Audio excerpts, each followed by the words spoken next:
The prophet stories are amazing.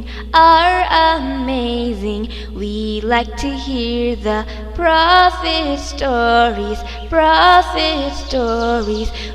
আসসালামু ওয়ালাইকুম আসসালাম। আপনার কাছে নবীদের গল্প শুনতে চাই।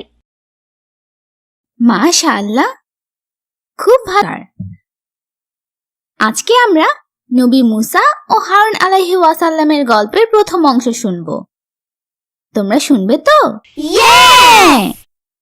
চলো তাহলে শুরু করি।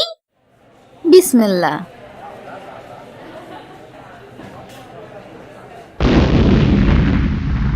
নবী ইউসুফ আলাইহি ওয়াসাল্লাম ও তার পরিবারের প্যালেস্টাইন থেকে মিশরে চলে যাওয়ার গল্প কি তোমাদের মনে আছে?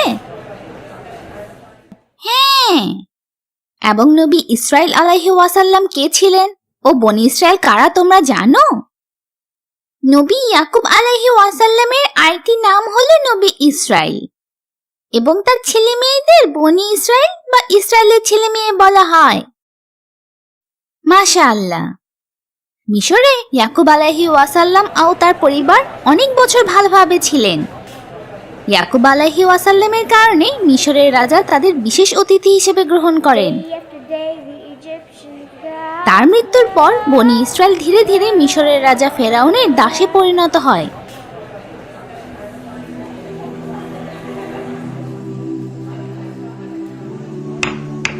এই কষ্টের সময় বনি ইসরায়েলের পরিবার আল্লাহর রহমতে বড় হতে থাকে। প্রায় 400 বছর পর কাবুস নামে এক খারাপ ফেরাউন মিশর শাসন করা শুরু করে।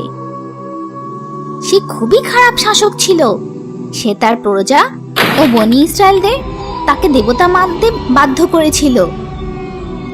এমনকি সে তার প্রজাদের জন্য কিছু মূর্তিও বানিয়েছিল যাতে তারা মূর্তি পূজা করতে পারে।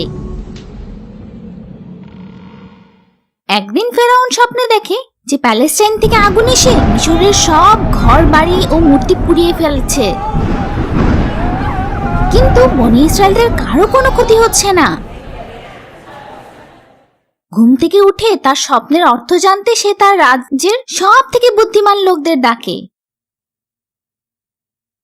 তারা বলে যে মিশরীয়দের ধ্বংস করার জন্য বনি ইসরায়েল পরিবারে একটি ছেলে জন্ম নিবে। এরপর ফেরাউন বনি ইসরায়েলদের থেকে মিশরকে বাঁচাতে সকল নবজাতক ছেলে শিশুদের মেরে ফেলার আদেশ দেয়। কিছু বছর পর ফেরাউনের মন্ত্রী তাকে বলে যে শীঘ্রই কাজের জন্য আর কোনো লোক পাওয়া যাবে না, কারণ বয়স্ক লোকরা মারা যাচ্ছে এবং নবজাতকদের মেরে ফেলা হচ্ছে। তাই ফেরাউন সিদ্ধান্ত নেয় যে সে 1 বছর নবজাতক শিশু ছেলেদের মেরে ফেলবে আর আরেক বছর কিচ্ছু করবে না। সে সত্যি নবজাতক শিশু ছেলেদের হত্যা করেছে। কেন? যাতে যে ছেলেটি বনি ইসরায়েলদের বাঁচাবে সে জন্ম নিতে না পারে। কিন্তু আল্লাহ হলেন সব থেকে ভালো পরিকল্পনাকারী। নবী হারুন আলাইহি ওয়াসাল্লামের জন্মের বছর ফেরাউন কোনো নবজাতক শিশু ছেলেদের মেরে ফেলেনি, কিন্তু মুসা আলাইহি ওয়াসাল্লামের জন্মের বছর ফেরাউন নবজাতক শিশু ছেলেদের হত্যার আদেশ দিয়েছিল। তাই তার মা তাকে খুব গোপনে বাঁচিয়ে রেখেছিল। তার মা খুবই চিন্তিত ছিলেন। তিনি জানতেন না কিভাবে মুসা আলাইহি ওয়াসাল্লামকে ফেরাউন থেকে বাঁচাবেন। তখন আল্লাহ তাকে মুসা আলাইহি ওয়াসাল্লামকে একটি ঝুড়িতে রেখে নীল নদে ভাসিয়ে দেওয়ার ইশারা দিলেন। তিনি আল্লাহর উপর অনেক ভরসা করতেন।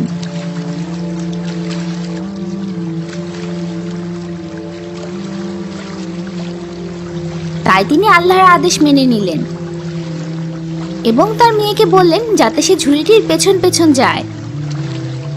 আল্লাহর আদেশ অনুসারে নীলনদ ঝুড়িটিকে রাজার নদীর ঘাটে পৌঁছে দেয়। একজন দাসী সেই ঝুড়িটি পায় এবং ফেরাউন ও তার রানীর কাছে নিয়ে যায়। রানী খুব দয়াবান ছিলেন এবং আল্লাহর উপর বিশ্বাস করতেন, কিন্তু তার কোনো ছেলে মেয়ে ছিল না। যখন এত সুন্দর মুসা আলাইহি ওয়াসাল্লামকে তিনি দেখলেন, তখন আল্লাহর রহমতে তার মনে মুসা আলাইহি ওয়াসাল্লামের জন্য অনেক ভালোবাসা জন্মালো। তিনি মুসা আলাইহি ওয়াসাল্লামকে জড়িয়ে ধরলেন ও ফেরাউনের কাছে অনুরোধ করলেন যাতে এই শিশুটিকে হত্যা না করে। তিনি আরো বললেন যে হয়তো এই শিশুটিকে তারা তাদের ছেলে হিসেবে গ্রহণ করতে পারে। ফেরাউন তার স্ত্রীর অনুরোধ রাখলো। এরপর রানী কিছু মহিলাদের ডাকলেন যাতে তারা মুসা আলাইহি ওয়াসাল্লামকে দুধ খাওয়াতে পারে, কিন্তু মুসা আলাইহি ওয়াসাল্লাম কারো কাছ থেকে খেলেন না। এই সময় মুসা আলাইহি ওয়াসাল্লামের বোন তাদের এক মহিলার কথা বলেন যে শিশুকে খাওয়াতে পারবে। তারা সেই বোনকে বিশ্বাস করে মহিলাটিকে নিয়ে আসতে বলে। তোমরা কি জানো সেই মহিলাটি কে ছিল? আমি জানি, মহিলাটি সেই শিশুর মা ছিল। মাশাআল্লাহ, ঠিক বলেছ। সেই মহিলা মুসা আলাইহি ওয়াসাল্লামের মা ছিলেন। আল্লাহর ইচ্ছা অনুযায়ী তিনি তার ছেলেকে ফিরে পেলেন এবং শিশু মুসা তার মায়ের দুধ খেতে শুরু করে। কিন্তু ফেরাউন সন্দেহ করে যে শিশুটি কেন অন্য সকল মহিলার দুধ পান না করে শুধু এই মহিলার দুধ পান করছে। কিন্তু মুসা আলাইহি ওয়াসাল্লামের মা নির্ভয়ে বললেন, আমার দুধ মিষ্টি ও সুগন্ধি, তাই কোনো শিশু আমাকে মানা করতে পারে না। এই কথা শুনে ফেরাউন চিন্তামুক্ত হলো এবং সেদিন থেকে মুসা আলাইহি ওয়াসাল্লামের মা নিশ্চিন্তে ফেরাউনের প্রাসাদে তার সেবা করতে লাগলো। একদিন শিশু মুসা আলাইহি ওয়াসাল্লাম ফেরাউনের দাড়ি ধরে জোরে জোরে টানতে থাকলো। এটি ফেরাউন ও তার লোকদের একটুও ভালো লাগেনি। এমনকি তারা ভাবে যে এটি সেই শিশু যে মিশর ধ্বংস করবে, তাই তারা শিশু মুসাকে মেরে ফেলতে চায়। কিন্তু ফেরাউনের স্ত্রী অনুরোধ করেন যাতে তারা নিষ্পাপ শিশুকে না মারে, তাই তারা শিশুটির একটি পরীক্ষা নিতে চায়। তার সামনে জ্বলন্ত কয়লা ও মুক্ত রাখা হয়। যদি মুসা আলাইহি ওয়াসাল্লাম মুক্ত ধরে তাহলে সে বুদ্ধিমান এবং তাকে মেরে ফেলবে। কিন্তু আল্লাহর ইচ্ছা অনুযায়ী শিশু মুসা আলাইহি ওয়াসাল্লাম জ্বলন্ত কয়লা ধরলেন এবং কান্না শুরু করলেন। তখন ফেরাউন শান্ত হলো। তাই মুসা আলাইহি ওয়াসাল্লাম নিরাপদে সেখানে রাজপুত্রের মতো বড় হতে থাকে। মুসা আলাইহি ওয়াসাল্লাম যখন বড় হয়ে গেলেন, আল্লাহ তাকে শক্তি, ক্ষমতা, জ্ঞান ও প্রজ্ঞা দান করেন। একদিন তিনি দেখলেন যে একজন মিশরীয় লোক একজন বনী ইসরায়েলকে আঘাত করছে। তখন তিনি রাগে মিশরীয় লোকটিকে আঘাত করলেন এবং সে সাথে সাথে মারা যায়। তিনি সাথে সাথে বুঝতে পারলেন যে তিনি একজন মানুষকে মেরে ফেলেছেন। তখন তিনি অত্যন্ত দুঃখিত হয়ে আল্লাহর কাছে ক্ষমা চাইলেন। এরপর থেকে তিনি সব সময় সবার প্রতি ধৈর্য ও দয়া দেখিয়েছেন। পরের দিন তিনি আরেকজন মিশরীয়র সাথে সেই বনী ইসরায়েলকে আবার ঝগড়া করতে দেখেন। তখন তিনি বুঝতে পারলেন যে বনী ইসরায়েলের এই লোকটি ছিল দোষী। তাই তিনি বনী ইসরায়েলের আচরণে খুব দুঃখ পেলেন। লোকটি মুসা আলাইহি ওয়াসাল্লামকে দেখে ভয়ে জিজ্ঞেস করলো, কি গতকাল যেভাবে মিশরীয় লোকটিকে মেরেছিলেন সেভাবে আমাকে মেরে ফেলতে চাইছেন? মিশরীয় লোকটি এই কথা শুনে ফেলে এবং ফেরাউনকে জানায়। একজন লোক মুসা আলাইহি ওয়াসাল্লামকে বলে যে এই কাজের জন্য তার মৃত্যুদণ্ড হতে পারে এবং তাকে পালিয়ে যেতে বলে। সে কেন পালাবে? সে তো রাজপুত্র। তখন মিশরীয় লোকদের হত্যা করার শাস্তি ছিল মৃত্যু। তাই ফেরাউনের লোকের ভয়ে তিনি একটি নিরাপদ স্থানের খোঁজে মরুভূমির দিকে দৌড়াতে শুরু করেন। অনেক পথ হেঁটে তিনি মরুভূমি পার হন এবং দেখলেন মাদিয়ান শহরের বাইরে একটি ঝর্ণার কাছে কিছু লোক তাদের পোষা প্রাণীদের পানি খাওয়াচ্ছে। তিনি খুব দুর্বল ছিলেন কারণ তার কাছে খাবার বা পানি ছিল না। তিনি একটি গাছের নিচে বিশ্রাম করছিলেন। কিছুক্ষণ পর তিনি দেখলেন যে দুই বোন তাদের পশুকে পানি খাওয়ানোর চেষ্টা করছে, কিন্তু পারছে না। মুসা আলাইহি ওয়াসাল্লাম তাদেরকে জিজ্ঞেস করলেন যে তারা কেন অপেক্ষা করছে। তাদের মধ্যে ছোট বোনটি বলল, আমরা ছেলেদের মাঝে যেতে পারি না। পশুদের যত্ন নেওয়া খুব কঠিন কাজ, তাই সাধারণত ছেলেরা এই কাজ করে। তাই মুসা আলাইহি ওয়াসাল্লাম অবাক হয়ে জিজ্ঞেস করলেন কেন তারা মেয়ে হয়েও এই কাজ করছে। একজন বলল, আমাদের বাবা অসুস্থ এবং বৃদ্ধ, তাই আমাদের কোনো উপায় নেই। মুসা আলাইহি ওয়াসাল্লাম তাদের পশুদের পানি খাওয়াতে সাহায্য করার চেষ্টা করতে চাইলেন। তিনি সেখানে ঝর্ণার মুখে একটি বড় পাথর দেখলেন, যা উঠাতে 10 জন মানুষ লাগতো। কিন্তু মুসা আলাইহি ওয়াসাল্লাম খুবই শক্তিশালী মানুষ ছিলেন, তাই তিনি একাই সেটি সরিয়ে ফেলেন এবং তাদের পশুদের পানি পান করান।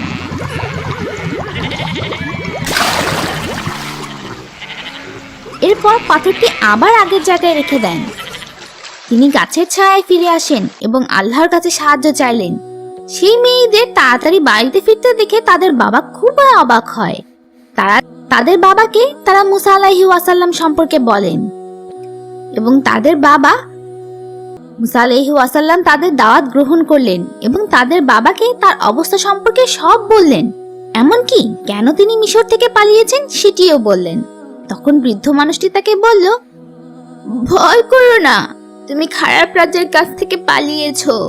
তুমি যদি চাও তবে আমাদের সাথে থাকতে পারো। মুসা আলাইহি ওয়াসাল্লাম খুব খুশি হয়ে গেলেন, কারণ তারা ভালো মানুষ ছিল এবং আল্লাহকে বিশ্বাস করত। সেই বৃদ্ধ মানুষটি কি নবী ছিল? কিছু জ্ঞানী লোক বলে যে তিনি নবী শোয়েব আলাইহি ওয়াসাল্লাম ছিলেন। আবার কেউ কেউ বলে যে নবী শোয়েব আলাইহি ওয়াসাল্লাম নবী মুসা আলাইহি ওয়াসাল্লামের অনেক আগে এসেছিলেন। ইবনে আব্বাস রাদিয়াল্লাহু আনহু এর মতে বৃদ্ধ লোকটি নবী শোয়েব আলাইহি ওয়াসাল্লামের অনুসারী ছিলেন, কিন্তু একমাত্র আল্লাহই ভালো জানেন। মেয়েদের মধ্যে একজন তাদের বাবাকে অনুরোধ করে যাতে তিনি মুসা আলাইহি ওয়াসাল্লামকে পশুদের যত্ন নেওয়ার কাজে নিয়োগ দেন, কারণ তিনি অনেক শক্তিশালী, পরোপকারী এবং বিনয়ী মানুষ ছিলেন। এ কথা শুনে তাদের পিতা মুসা আলাইহি ওয়াসাল্লামকে অনুরোধ করেন যাতে তার এক মেয়েকে তিনি বিয়ে করেন এবং অন্তত 8 বছর তার জন্য কাজ করেন। কিন্তু যদি মুসা আলাইহি ওয়াসাল্লাম তার জন্য 10 বছর কাজ করেন তাহলে তিনি বেশি খুশি হবেন। মুসা আলাইহি ওয়াসাল্লামের জন্য এটি খুব ভালো প্রস্তাব ছিল। তিনি বড় মেয়েকে বিয়ে করেন এবং বৃদ্ধ লোকটির জন্য দীর্ঘ 10 বছর কাজ করেন। এই 10 বছরে আল্লাহর ইচ্ছা ছিল তাকে এই মরুভূমির মাঝখানে রেখে নবী হবার যোগ্য করে তুলবেন। 10 বছর পর হঠাৎ তিনি কোনো পরিকল্পনা ছাড়াই মিশরে ফিরে যাওয়ার সিদ্ধান্ত নেন। তার স্ত্রী তার সাথে যোগ দেয়। পথে তারা হারিয়ে যায়, কিন্তু আল্লাহ তাদের তুর পাহাড়ে পৌঁছে দেন। রাতে তিনি একটু দূরে আগুন দেখতে পান।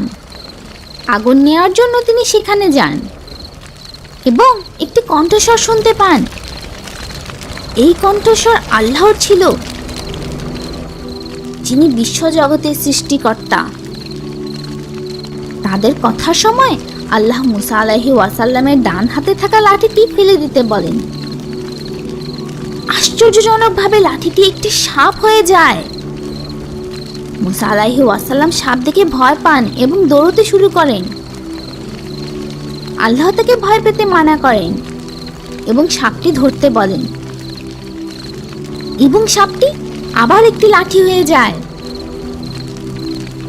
এরপর আল্লাহ তার ডান হাত তার কাপড়ের বাম পাশে রাখতে বলেন। হঠাৎ তার হাত খুব সাদা এবং চকচকে হয়ে ওঠে। মুসা আলাইহি ওয়াসাল্লামকে দুটি অলৌকিক ঘটনা দেখানোর পর আল্লাহ তাকে বনী ইসরায়েলদের ফেরাউনের অত্যাচার থেকে রক্ষা করার আদেশ দিলেন। মুসা আলাইহি ওয়াসাল্লাম মিশরীয় মানুষটিকে মেরে ফেলার কথা মনে করলেন। তিনি ফেরাউনের কাছে যেতে ভয় পাচ্ছিলেন, কারণ ফেরাউন তাকে সেই খুনের দোষে মেরে ফেলতে পারে। আল্লাহ তাকে ভয় পেতে নিষেধ করেন। মুসা আলাইহি ওয়াসাল্লাম তার কথা বলার ক্ষমতা, তার শক্তি বাড়িয়ে দিতে এবং তার ভাই হারুন আলাইহি ওয়াসাল্লাম, যার ইংরেজি নাম ছিল অ্যারন, তাকে একজন নবী হিসেবে গ্রহণ করার জন্য আল্লাহর কাছে অনুরোধ করলেন। আল্লাহ তার অনুরোধ রাখলেন। মুসা আলাইহি ওয়াসাল্লামের কি কথা বলতে সমস্যা ছিল?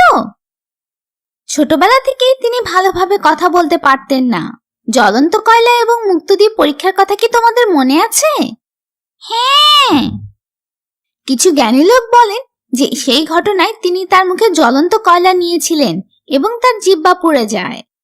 অন্যান্য জ্ঞানী লোকেরা বলেন তিনি মুখের মধ্যে কয়লা নেননি, সাধারণভাবে তার কথা বলতে সমস্যা ছিল। তার প্রার্থনা শেষে আল্লাহ তাকে সুস্থ করে দিলেন। কিন্তু এই ব্যাপারে আল্লাহই ভালো জানেন। নবী মুসা আলাইহি ওয়াসাল্লাম মিশরে তার ভাই হারুন আলাইহি ওয়াসাল্লামের সাথে দেখা করার জন্য রওনা হলেন। তাদের দেখা হবার পর আল্লাহ তাদেরকে ফেরাউনের কাছে যেতে নির্দেশ দিলেন এবং ফেরাউনকে বিনয়ের সাথে এক এবং একমাত্র আল্লাহর উপর বিশ্বাস করতে বলেন।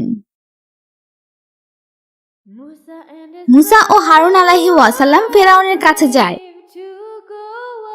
এবং তাকে এক আল্লাহর ইবাদত করতে বলেন। শক্তিশালী রাজা মনে করে যে তারা পাগল হয়ে গেছে, তিনি তাদের জিজ্ঞেস করলেন, তোমরা কি চাও? মুসা আলাইহি ওয়াসাল্লাম বনী ইসরায়েলদের মুক্তি দিতে এবং তাদের সাথে যেতে দিতে অনুরোধ করেন। ফেরাউন জিজ্ঞেস করলো, কেন আমি আমার দাসদের ছেড়ে দেব? মুসা আলাইহি ওয়াসাল্লাম তাকে জানায় যে তারা তার দাস নয়, তাদের মালিক আল্লাহ। তিনি এবং তার ভাই আল্লাহর নবী। ফেরাউন তাকে বলে, যখন তিনি একজন বালক ছিলেন তখন তাকে রক্ষা করা হয়েছিল এবং তাকে অনেক বছর ধরে ফেরাউন যত্ন করেছে, কিন্তু তিনি একজন মানুষকে খুন করে পালিয়ে যান। মুসা আলাইহি ওয়াসাল্লাম তাকে বিশ্বাস করানোর চেষ্টা করে যে এগুলো সবই আল্লাহর ইচ্ছা, কারণ ফেরাউন বনী ইসরায়েলদের তার দাস হতে বাধ্য করেছে। ফেরাউন তাকে জিজ্ঞেস করলো, আল্লাহ কে? মুসা আলাইহি ওয়াসাল্লাম তাকে সর্বশক্তিমান আল্লাহ সম্পর্কে বোঝানোর চেষ্টা করছিল, কিন্তু ফেরাউন অহংকারী ছিল। সে মুসা আলাইহি ওয়াসাল্লামকে হুমকি দেয় যে তাকে জেলখানায় পাঠিয়ে দেবে। মুসা আলাইহি ওয়াসাল্লাম তাকে দুইটি অলৌকিক ঘটনা দেখান। তিনি তার লাঠি ছুঁড়ে ফেলে দেন এবং লাঠিটি একটি বড় সাপ হয়ে যায়। তারপর তিনি তার ডান হাত বাম পাশে রাখেন এবং তার হাত খুব উজ্জ্বল ও চকচকে হয়ে ওঠে। অহংকারী ফেরাউন মনে করে যে এটি জাদু। সে তার লোকদের সাথে কথা বলে এবং তাদের কারাগারে বন্দী করে। তারপর তিনি একটি বড় অনুষ্ঠানের সময় মুসা আলাইহি ওয়াসাল্লামের সাথে প্রতিদ্বন্দ্বিতা করার জন্য দেশের সব থেকে ভালো জাদুকরদের ডাকে। সেই অনুষ্ঠানে মিশরের সকল মানুষ এসেছিল। ফেরাউনের সেরা জাদুকরদের এবং একমাত্র ব্যক্তি যিনি নিজেকে আল্লাহর নবী হিসেবে দাবি করেন, তাদের মধ্যে প্রতিযোগিতার কথা শুনে আরো বেশি লোক আসতে শুরু করে। ফেরাউন কেন একে জাদু ভেবেছিল? সেই সময় মিশর জাদুতে অনেক উন্নত ছিল। ভালো জাদুকরকে সবাই সম্মান করত। প্রতিযোগিতা শুরু করার আগে মুসা আলাইহি ওয়াসাল্লাম জাদুকরদের আল্লাহর অলৌকিক ঘটনা নিয়ে মিথ্যা না বলার জন্য বলেন। যদি তারা মিথ্যা বলে তবে আল্লাহ তাদের একটি বড় শাস্তি দিয়ে ধ্বংস করবেন।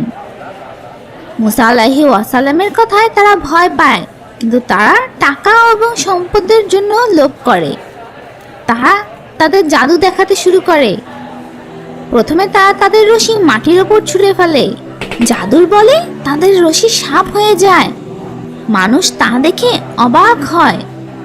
এটি দেখে ফেরাউন ও তার লোকেরা খুব খুশি হয়।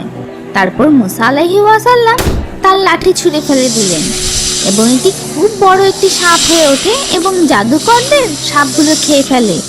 তারপর তিনি সাপটি ধরেন এবং সাপটি আবার লাঠি হয়ে যায়। সবাই এই অলৌকিক ঘটনা দেখে অবাক হয়। সকল জাদুকর বুঝতে পারে যে মুসা আলাইহি ওয়াসাল্লাম সত্যিই একজন নবী। তারা তখনই তাকে বিশ্বাস করে এবং বলে, আমরা মুসা ও হারুনের পালনকর্তার প্রতি বিশ্বাস স্থাপন করলাম। তখন তারা আল্লাহকে সেজদা করে। ফেরাউন জাদুকরদের উপর খুব রেগে যায় এবং আল্লাহর উপর বিশ্বাস করলে তাদের মেরে ফেলার হুমকি দেয়। কিন্তু জাদুকরেরা আল্লাহর উপর সত্যি বিশ্বাস করেছিল, তাই ফেরাউন জাদুকরদের হাত পা কেটে ফেলতে বলে এবং তাদের খেজুর গাছে ঝুলিয়ে তাদের মেরে ফেলার জন্য বলে। কিন্তু তারা হাজার হাজার মানুষের সামনে মৃত্যুর আগ পর্যন্ত আল্লাহর প্রতি বিশ্বাস রাখে।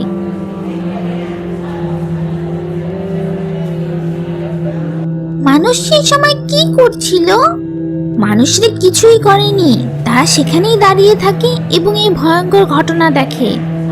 যদি সকল মানুষ মুসা আলাইহি ওয়াসাল্লামকে বিশ্বাস করত এবং ফেরাউনের বিরুদ্ধে প্রতিবাদ করত, তবে মিশরের ভাগ্য পরিবর্তন করতে পারত। কিন্তু তারা সেটা করেনি, তাই পরে তাদের এই কাজের জন্য শাস্তি ভোগ করতে হয়েছে। কিভাবে? মুসা আলাইহি ওয়াসাল্লামের সাথে হেরে যাবার পর ফেরাউন অনেক রেগে যায়। সে কি করবে বুঝতে পারছিল না। সে তার সকল উপদেশদাতাদের ডাকে। এর আগে সে নিজেকে সবার সামনে মিশরীয় দেবতা বলে দাবি করত, কিন্তু সবার সামনে মুসা আলাইহি ওয়াসাল্লাম তাকে ভুল প্রমাণিত করে। তাই সে তার প্রধানমন্ত্রী হামানকে জিজ্ঞেস করে, আমি কি মিথ্যাবাদী? কে আপনাকে মিথ্যাবাদী বলেছে? ফেরাউনকে খুশি করতে হামান তাকে বলে, মুসা মিথ্যা বলছে। তারপর ফেরাউন তার সেই বিখ্যাত ঐতিহাসিক কথাটি বলে, হে আমার লোক সকল, তোমরা কি জানো না যে আমিই তোমাদের একমাত্র দেবতা? ফেরাউন তার লোকদের একটি লম্বা দালান বানানোর আদেশ দেয়, যাতে সে আল্লাহর সাথে দেখা করতে পারে। যখন তারা বুঝতে পারলো যে এ ধরনের দালান বানানো সম্ভব নয়, তারা ফেরাউনকে বিশ্বাস করায় যে সে স্বর্গে কোনো দেবতা খুঁজে পাবে না, কারণ ফেরাউনই তাদের একমাত্র দেবতা। ফেরাউন খুব খুশি হয়। প্রধানমন্ত্রী হামানকে জিজ্ঞেস করে, মুসা ও তার লোকদের সাথে কি করা উচিত? কারণ নবীদের কথা শুনে লোকজন ফেরাউনকে তাদের দেবতা হিসেবে আর মানতে চাইছিল না। ফেরাউন তার লোকদের বনি ইসরায়েলের ছেলেদের মেরে ফেলার আদেশ দেয় এবং তাদের মেয়েদের সাথে খারাপ কাজ করতে বলে, এবং কেউ প্রতিবাদ করলে তাকে জেলে পাঠাতে বলে। মুসা আলাইহি ওয়াসাল্লাম খুব চিন্তিত হয়ে পড়েন। তিনি তার লোকদের ফেরাউনের অত্যাচার থেকে বাঁচাতে পারছিলেন না। তিনি তার লোকদের ধৈর্য রাখতে বলেন এবং একমাত্র আল্লাহর কাছে সাহায্য চাইতে বলেন। সেই কঠিন সময়ে তাকে বনি ইসরায়েলের মধ্যে একজন ধনী লোকের মোকাবেলা করতে হয়েছিল। তার নাম ছিল কারুন, ইংরেজি নাম কোরা। সে খুব ধনী ছিল, খুব বড় প্রাসাদে বসবাস করত এবং খুব দামি কাপড় পরত। তার অনেক দাস ছিল। সে এত ধনী ছিল যে তার সম্পদের চাবি বহন করার জন্য জোয়ান দাস রাখতে হতো। সে গরিব মানুষদের সাথে খুব খারাপ ব্যবহার করত। মুসা আলাইহি ওয়াসাল্লাম তাকে গরিবদের জাকাত দিতে বলেন, কারণ বিশ্বাসীদের জন্য আল্লাহর আদেশ মেনে নেওয়া ফরজ। আমি জানতাম যে জাকাত শুধু মুসলিমদের জন্যই ফরজ। ধনী লোকদের তার সম্পদের কিছু অংশ গরিবদের দিতে হবে। একেই জাকাত বলা হয়। সমস্ত নবীদের প্রায় একই ধরনের আইন ছিল, কারণ ইসলাম কোনো নতুন ধর্ম নয়। এটি হযরত আদম আলাইহি ওয়াসাল্লামের সময় থেকে প্রচারিত একই ধর্ম। কারণ মুসা আলাইহি ওয়াসাল্লামের উপদেশ পছন্দ করেনি। সে ভাবতো যে সে অনেক বুদ্ধিমান, তাই আল্লাহ তাকে বনি ইসরায়েলদের মাঝে সব থেকে ধনী বানিয়েছেন। মুসা আলাইহি ওয়াসাল্লাম তাকে সাবধান করলেন যে যদি সে আল্লাহর কথা না মানে তবে আল্লাহ তাকে শাস্তি দেবেন। কারণ তার সকল সম্পদের হিসাব নিয়ে দেখলো যে যদি সে জাকাত দেয় তাহলে অনেক টাকা জাকাত দিতে হবে। তাই সে গরিবদের জাকাত দিতে অস্বীকার করে এবং লোকদের বলে যে মুসা আলাইহি ওয়াসাল্লাম নিজের জন্য জাকাতের নামে মিথ্যা নিয়ম বানিয়েছে। এমনকি সে মুসা আলাইহি ওয়াসাল্লামকে নিয়ে খারাপ কথা বলার জন্য খারাপ লোকদের অর্থ দেয়। এজন্য আল্লাহ অনেক রাগ করেন এবং ভূমিকম্প দিয়ে কারুনের সকল সম্পদ ও প্রাচুর্য সহ তাকে মাটির নিচে চাপা দেন, যেন তার কখনো কোনো অস্তিত্বই ছিল না। যারা গরিবদের জাকাত দিতে চায় না তাদের জন্য এটি খুব শিক্ষামূলক। হ্যাঁ, ঠিক বলেছ, আমাদের সব সময় আল্লাহর কথা শোনা উচিত। একদিন নবী মুসা আলাইহি ওয়াসাল্লাম তার লোকদের আল্লাহর আইন শিখাচ্ছিলেন। বনি ইসরায়েলের একজন তাকে তখন জিজ্ঞেস করে, পৃথিবীতে কি কোনো মানুষ আছে যে আপনার থেকেও জ্ঞানী? মুসা আলাইহি ওয়াসাল্লাম বলেন, না। এরপর আল্লাহ তাকে জানালেন যে একজন মানুষের পক্ষে বিশ্বের সব জ্ঞান জানা সম্ভব নয়।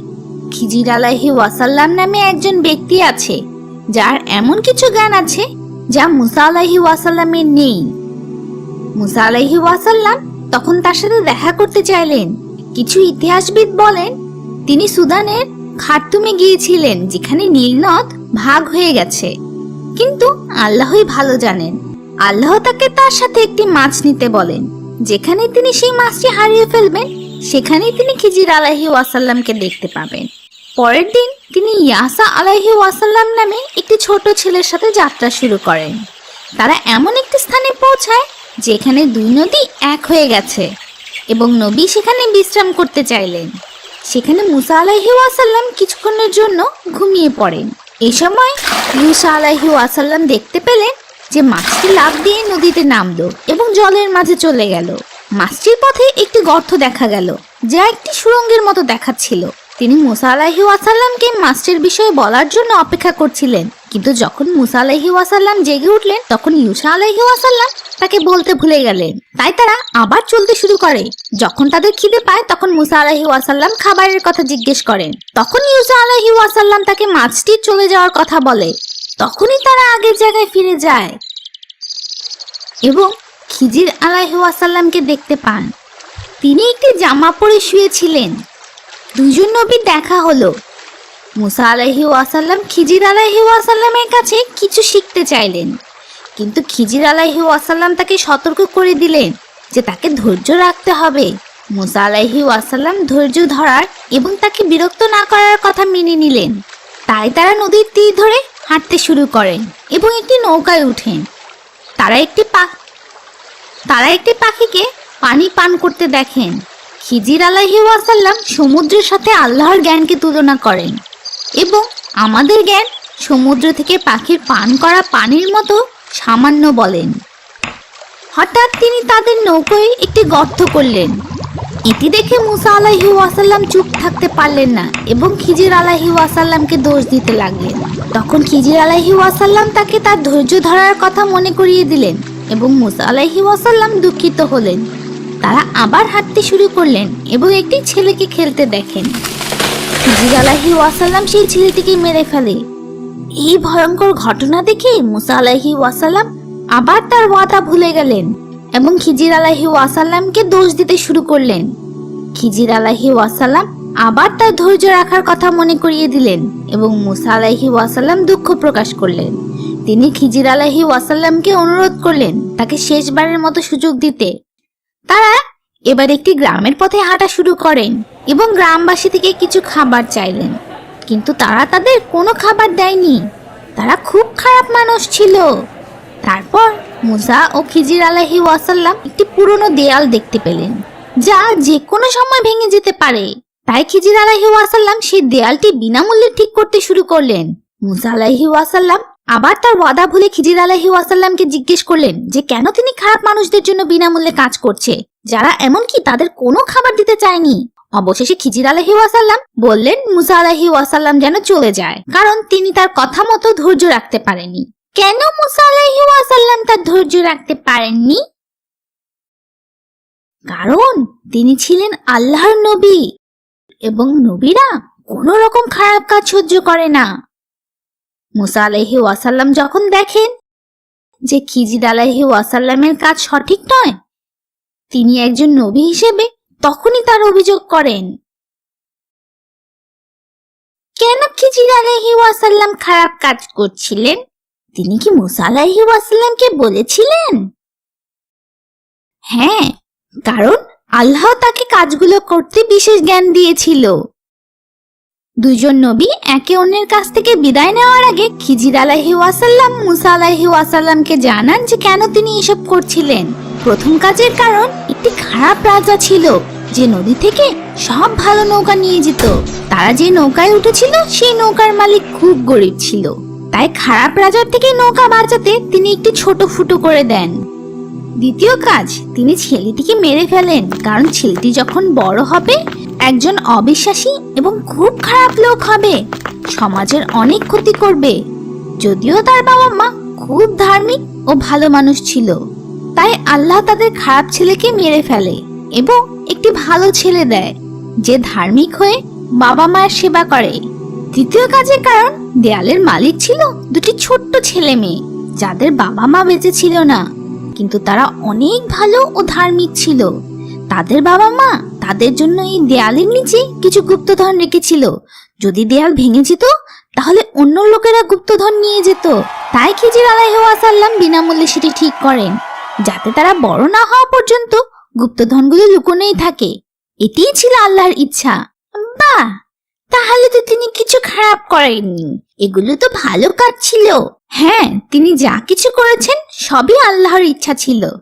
এটি মুসা আলাইহিস সালামের জন্য খুব সুন্দর শিক্ষণীয় বিষয় ছিল। তারপর মুসা আলাইহিস সালাম তার লোকদের কাছে ফিরে যান। যখন বিভিন্ন অলৌকিক ঘটনা দেখে লোকেরা আল্লাহর উপর বিশ্বাস করছিল, তখন ফেরাউন ভয় পায় যে তিনি মুসা আলাইহিস সালামের কারণে তার রাজত্ব হারাবেন। তাই ফেরাউন ও তার পরামর্শদাতারা মুসা আলাইহিস সালামকে মেরে ফেলতে চায়। কুরআনে বলা আছে যে তার একজন পরামর্শদাতা ফেরাউনের সাথে একমত ছিল না, কারণ তিনি মনে মনে আল্লাহকে বিশ্বাস করতেন। তিনি ফেরাউনের কাছে বলেন, মুসা আলাইহিস সালামকে মেরে ফেললে কোনো লাভ হবে না। ফেরাউন তখন কারণ জানতে চায়। ভালো পরামর্শদাতা জবাবে বলেন, যেহেতু মুসা আলাইহিস সালাম বলেছেন যে আল্লাহ এক ও একমাত্র প্রভু এবং তিনি তার নবী হওয়ার পক্ষে অনেক প্রমাণ দিয়েছেন, যদি তিনি মিথ্যা বলতেন তবে তিনি তার মিথ্যা কথা বলার জন্য দোষী হতেন, কিন্তু যদি তিনি সত্য বলেন এবং আমরা তাকে মেরে ফেলি তবে আল্লাহ আমাদের শাস্তি দিবেন। ফেরাউন তার উপর খুব রাগ করে, কিন্তু ভালো লোকটি খুব সাহসী ছিল এবং তাদের বলে যে তারা নিজেদের উপর বিপদ ডেকে আনছে। এরপর ফেরাউন ও তার লোকেরা এই ভালো লোকটিকে মেরে ফেলার জন্য পরিকল্পনা করে, কিন্তু আল্লাহ তাকে রক্ষা করেছেন। কুরআনে এটি বলা হয়নি যে কিভাবে আল্লাহ তাকে রক্ষা করেছেন। মুসা আলাইহিস সালাম আবার ফেরাউনের কাছে বনি ইসরায়েলদের মুক্ত করার জন্য দাবি করেন। তাই ফেরাউন মিশরের সকল লোকদের ডাকেন এবং ফেরাউন তাদের আবার বলেন, আমি তোমাদের দেবতা, কারণ আমি ধনবান এবং তোমাদের সব ইচ্ছা পূরণ করছি। কিন্তু মুসা, সে তো গরিব, তার কোনো ধন সম্পদ নেই এবং তার কাছে কোনো ফেরেশতাও নেই। লোকেরা ফেরাউনের কথা মেনে নেয় এবং তারা মনে করে যে একজন নেতার ধন সম্পদ থাকা এবং তাদের সকল ইচ্ছা পূরণ করার মতো সামর্থ্য থাকা উচিত। তাই তারা ফেরাউনের কথা মেনে নেয় এবং মুসা আলাইহিস সালামকে অবহেলা করে। ফেরাউন আল্লাহকে অস্বীকার করে এবং বনি ইসরায়েলদের মেরে ফেলতে শুরু করে। তার খারাপ কাজের জন্য আল্লাহ মিশরে প্রথম শাস্তি পাঠান, খরা। নীল নদের পানি কমে যায় এবং জমি শুকিয়ে যায়। এজন্য তাদের জমিতে কোনো ফসল হচ্ছিল না। কিন্তু ফেরাউন অহংকারী ছিল। তারপর আল্লাহ মিশরে আবার শাস্তি পাঠান, এক বিশাল বন্যা। এতে তাদের জমি পানির নিচে চলে যায় এবং তারা চাষের জন্য তাদের জমি ব্যবহার করতে পারে না। যখন মিশরের লোকেরা এত বড় বিপদ দেখলো, তখন তারা মুসা আলাইহিস সালামকে অনুরোধ করে তাদের বন্যার হাত থেকে রক্ষা করতে এবং তারা তাকে বলে যে তারা আল্লাহর উপর বিশ্বাস করবে এবং বনি ইসরায়েলদের ছেড়ে দিবে। আর তাই আল্লাহ তাদের উপর থেকে শাস্তি তুলে নেন। তখন তারা আবার ভালোভাবে জীবনযাপন করতে শুরু করে। যখন মুসা আলাইহিস সালাম তাদের কথা রাখার কথা বলেন, তখন তারা তাদের কথা রাখে না এবং বনি ইসরায়েলদের ছেড়ে দিতে রাজিও হয় না। এরপর আল্লাহ মিশরীয় লোকদের উপর তৃতীয় শাস্তি হিসেবে ঘাসফড়িং পাঠান তাদের ফসল নষ্ট করার জন্য। ঘাসফড়িং তাদের সব ফসল খেয়ে ফেলে। তাই তারা এই শাস্তি থেকে বাঁচতে আবার মুসা আলাইহিস সালামের কাছে আসে এবং বলে যে এবার তার কথা রাখবে এবং ওয়াদা ভঙ্গ করবে না। তাই আল্লাহ তাদের উপর থেকে শাস্তি তুলে নেন, কিন্তু আবারও তারা কথা রাখে না। ফেরাউন ও তার লোকেরা তো 3 বার কথা রাখেনি। মহান দয়ালু আল্লাহ তাদের সত্যিকার সৃষ্টিকর্তার উপর বিশ্বাস আনার জন্য তাদের অনেক সুযোগ দিয়েছিলেন। এরপর আল্লাহ তাদের চতুর্থ শাস্তি পাঠান, উকুন এবং মহামারী অসুখ। যথারীতি তারা আবার মুসা আলাইহিস সালামের কাছে ওয়াদা করে এবং আল্লাহ তার শাস্তি তুলে নেন, কিন্তু এবারও তারা তাদের কথা রাখে না। এরপর আল্লাহ পঞ্চম শাস্তি হিসেবে অনেক ব্যাঙ পাঠালেন। ব্যাঙ তাদের খাবারে লাফিয়ে পড়তো, তাদের ঘরে থাকা শুরু করে এবং তাদের অনেক ব্যথা দিতে থাকে। তারা আবার মুসা আলাইহি ওয়াসাল্লামের কাছে ওয়াদা করে এবং আল্লাহ শাস্তি তুলে নেন, কিন্তু আবারও তারা তাদের ওয়াদা ভেঙে ফেলে। এরপর আল্লাহ তাদের ষষ্ঠ শাস্তি পাঠান, রক্ত চিহ্ন। নীল নদের পানি রক্তের মতো লাল হয়ে যায়। মুসা আলাইহি ওয়াসাল্লাম এবং তার অনুসারীদের জন্য এটি কিন্তু পানিই ছিল, কিন্তু মিশরীয়রা যখন তাদের পাত্রে পানি ঢালতো, পানি রক্ত হয়ে যেত। তারা আবার মুসা আলাইহি ওয়াসাল্লামের কাছে ওয়াদা করে, আল্লাহ শাস্তি তুলে নেয়, কিন্তু এবারও তারা তাদের কথা রাখে না। প্রতিটি শাস্তি তার আগের শাস্তির থেকে ভয়াবহ ছিল, যাতে তারা আল্লাহকে বিশ্বাস করতে পারে এবং তার আদেশ মেনে নেয়। কিন্তু তারা খারাপ কাজ করে যায়। তারা মুসা আলাইহি ওয়াসাল্লামকে একজন জাদুকর ভাবতো। ফেরাউন আরো জেদি হয়ে ওঠে এবং তার লোকদের বলে, আমি কি এ রাজ্যের রাজা নই? নদী কি আমার আদেশে চলে না? তোমরা কি দেখো না আমি কি মুসার চেয়ে মহান নই? ফেরাউন এমনও বলে, মুসা আলাইহি ওয়াসাল্লাম ভালোভাবে কথা বলতে পারেন না।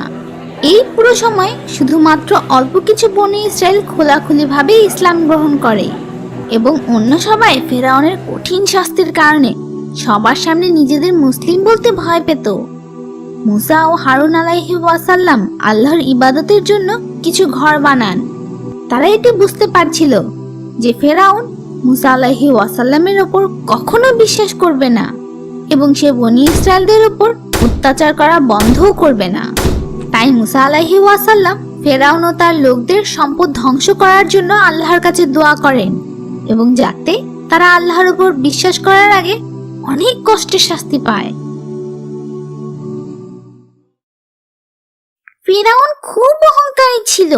কেন সে সত্য বুঝতে পারেনি? অহংকার থেকে অন্ধ করে ফেলেছিল। আল্লাহ কুরআনে বলেছেন, তারা কানে শুনে না, বোকা, এবং চোখে দেখে না। তারা কখনো সঠিক পথ ফিরে পাবে না। ফেরাউনকে অনেক সুযোগ দেবার পর আল্লাহ তাকে ধ্বংস করতে চান। এখনকার মতো আমরা নবী মুসা এবং হারুন আলাইহি ওয়াসাল্লামের গল্পের প্রথম অংশ এখানেই শেষ করি। ইনশাআল্লাহ এরপর আমরা তাদের গল্পের দ্বিতীয় অংশটি জানব। The prophet story.